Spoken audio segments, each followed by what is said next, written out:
This is the brand new Garmin S42 GPS golf watch. Now it currently retails in the UK for around £270, and in this video today I'm going to give you my full honest review. I've used the watch several times out on the golf course, so I'm going to tell you how it works as well as what I like about it and a few things that I don't like about it as well. If you do think that this is the watch for you, then I have included my affiliate links down in the description below. But for now, let's jump straight in. I've already done an unboxing video of this watch, so if you're interested in that, then I'll include the link down below. But in terms of the actual overall looks of this watch, then first of all, my first impressions were that I quite liked it, to be honest. I think it's got quite a premium look about it, but you'd hope that because it's not exactly inexpensive at £270. The strap itself is actually quite thin, I would say, when you look at it, and it feels an okay quality, but perhaps I was thinking that I'd get something a little bit thicker with the strap, but it is just a simple buckle system that's, you know, pretty much been on watches since the beginning of time. Did I just make a time joke about a watch? And I didn't even mean it. Boom. Something that did surprise me with the watch was actually it does feel quite lightweight. I was expecting it to have a little bit more weight to it, feel a little bit more substantial. It just feels plasticky on the back there. You've got this plastic back material and just thought it'd be a little bit heavier. That's not necessarily a bad thing, but just something to note. The watch is a full color display touchscreen, and we'll come onto that in a little bit. And also you've got this single button there, which gets you to your menus and is your back button. And it's got a nice little bit of red color to the outside of it as well. Now the watch is available, I think, in 3 different colors. So you can have a white version, and I think there's a rose gold version as well. But personally, I prefer this black gunmetal version. What you'll probably see on the watch face itself is that you've got the name of the watch, the Approach S42, but you've also got 1 to 18 around the outside of the watch. And that's because there's a little digital ticker that goes around the outside, so it's really quick and easy to see what hole it is that you're on. When you are using this off the course, then you've got plenty of different watch faces to choose from, and actually I really like the look and design of some of them. It actually makes it look more like a watch compared to a GPS watch. You might have seen it on the back of the watch there, you've got the charging port on the back. Now that's my first kind of gripe with the watch really, in that it uses a proprietary system. It's not USB. Now, I've got loads of USB cables dotted about all over the place, in my car, upstairs, downstairs, everywhere. What I've only got is one of these that comes in the box. So if I lose that charger, I'm gonna have to buy a new one. So that's just a little bit of a frustration. So what's this watch actually like to use out on the golf course? Well, I've got to say, it's pretty easy, to be honest. It's nice and simple. It will probably take you 1 round just to get used to it, but nothing much more than that really. It is pretty self-explanatory given the fact that most of it is touchscreen. When you very first use the watch out on the golf course, then you've got to bear in mind that it does take quite a while for it to find the GPS signal. Initially, I thought that the watch was actually broken just because it was taking so long. It certainly took around kind of like 5 minutes or so. But once it picks it up that first time, it never took that long again out on the golf course. Once you get out on the course and actually start playing your round, then you can see that you've got the 3 main kind of numbers. So that's the front, the middle, and the back number to the green.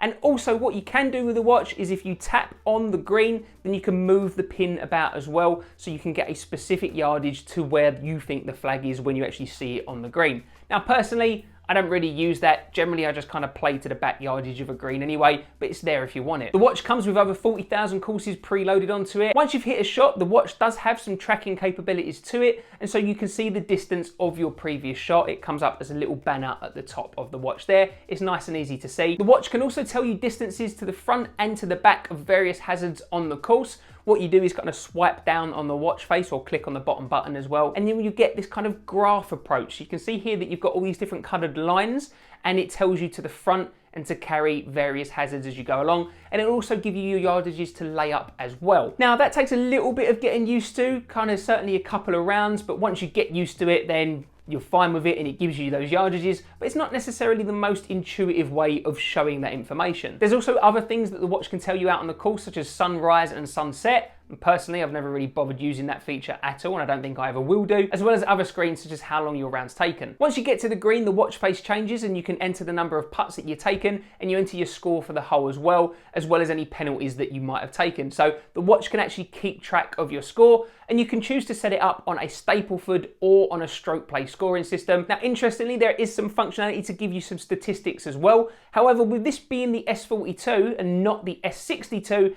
the statistics and the stats that it keeps is somewhat limited. Now you can, if you want, buy the additional shot trackers that go in the end of your clubs from Garmin, which cost around another £200. But for me, when this watch is already costing £270, I didn't really fancy spending another £200 on those. Using the watch, I've got to say that I was really impressed with it out on the course. It's nice and simple to use, did everything that I wanted it to do, pretty much for the most part, although we'll come on to that in a little bit. And I didn't have any problems reading the information or accessing the information that I wanted to. The screen was plenty bright enough, and the colour screen is a nice feature. Although when you talk about the screen, given that I use the latest iWatch, I've got a Series 6 here, then you can really notice the difference between an OLED screen and what is this colour LCD screen on here. One of my good friends described it as looking a bit like their daughter's VTech toy. I think that's a little bit harsh, but certainly it's not the most high def screen that you're ever going to see, but it does the job. You don't necessarily need it to be that crisp and that clear, and I can see it in all light conditions out on the course. The battery on the S42 is actually really impressive, and you can get up to 15 hours golf usage according to Garmin.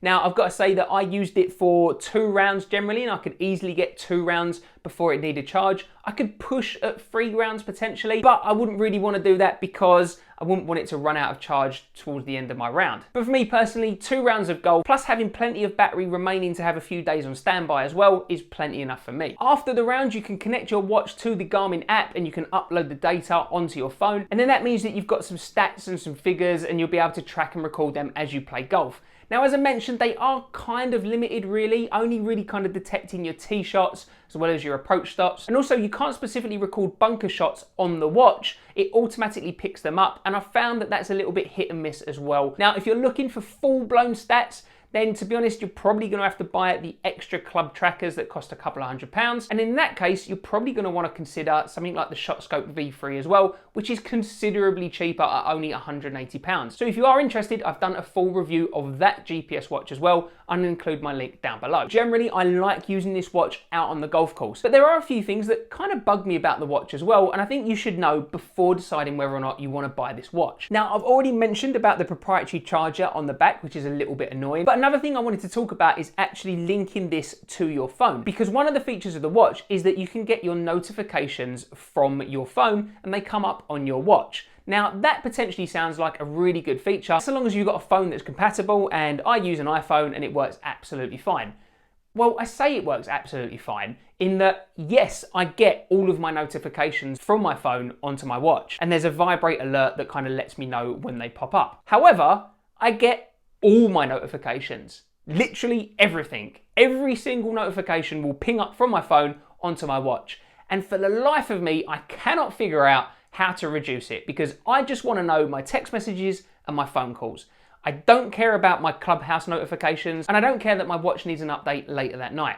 However, I cannot figure out a way to fine tune them. I don't think it's part of the phone. I don't think it's part of the watch. I just don't think you can do it. Your notifications are either on or they're off. My bigger concern with the watch is just generally its price point. At £280, it's not exactly cheap. Now, yes, you have got the S42, which comes in at a couple of £100 more, but you get tons more features with that watch. I mean, like a serious amount of features. Things like heart rate tracking, you get a virtual caddy, you get loads of stuff with it, and it's made to a higher quality and has a bigger screen as well. Now, personally, I'm not interested in that watch because I've got little tiny wrists and it would just look absolutely enormous on my wrist. But there are a lot of people out there who would be interested in the additional features and happy with the bigger size of it. Now, you've also got the Garmin S12, which again is brand new from Garmin and is the little baby brother of this watch. It's the entry-level version. But the S12 retails for £180, so around £90 cheaper than this one. And in reality, there's probably a lot of golfers out there who will be perfectly happy with the S12. Yes, that one only comes with a black and white screen. It doesn't have the color screen. Now, personally, I wouldn't use the S12 as an everyday watch because it just looks a bit chunky and plasticky and a little bit basic. And while this does look much nicer, and actually I'd be pretty comfortable using this as an everyday watch if I wanted to, I'm not gonna, because I've got an iWatch or I've got other normal watches that I'd wear. So I wouldn't choose to go out of my way and wear this as my everyday watch. And then you've got to consider the fact that there's the previous version, the S40, which is still available to buy, again at a significant discount. At the moment, I can see the silver version for around £180 on sale and the black version for around £250. And the only real difference between the two is that this does have the increased battery life. But pretty much the majority, in fact the vast majority of the functionality is the same. So, is it worth buying the S42? If I was making the decision today after buying the S42, I would definitely want to try and check out the S40 first. If there's still some of them available at around £100 discount to the S42, then I'd probably be tempted to go for that instead. I'm not knocking the S42. I actually really like the watch. I like the features, I like the design, and I like how easy it is to use. But if you're going to looking to be saving around £100 and you're not really losing out that much, feels like a bit of a no-brainer to me. Another thing that I haven't even mentioned is the fact that I've got the iWatch, and it means I could download one of the many golf apps that you can use for the watch. And then you got to start to thinking, well, if this is £280 and this one cost me £350, you're actually getting a lot more watch for your money with the iWatch compared to the Garmin. For example, I've got the heart rate sensor in here, I've got the ECG sensor, I've got so much more functionality connecting it to my phone compared to this one. I've got all my running stuff, I can go swimming in it, and the screen is just infinitely better on the iWatch compared to the Garmin. So again, that's another consideration. So there you go, that's my full review of the Garmin Approach S42 GPS watch. Let me know down in the comments, what do you think of this watch? Is this one that you're thinking about buying? And if you are, don't forget I've included my affiliate links down below in the description. I really hope you enjoyed this video today, and if you are in the market for a brand new golf GPS watch, then why not check out my full in-depth review of the competitively priced ShotScope V3.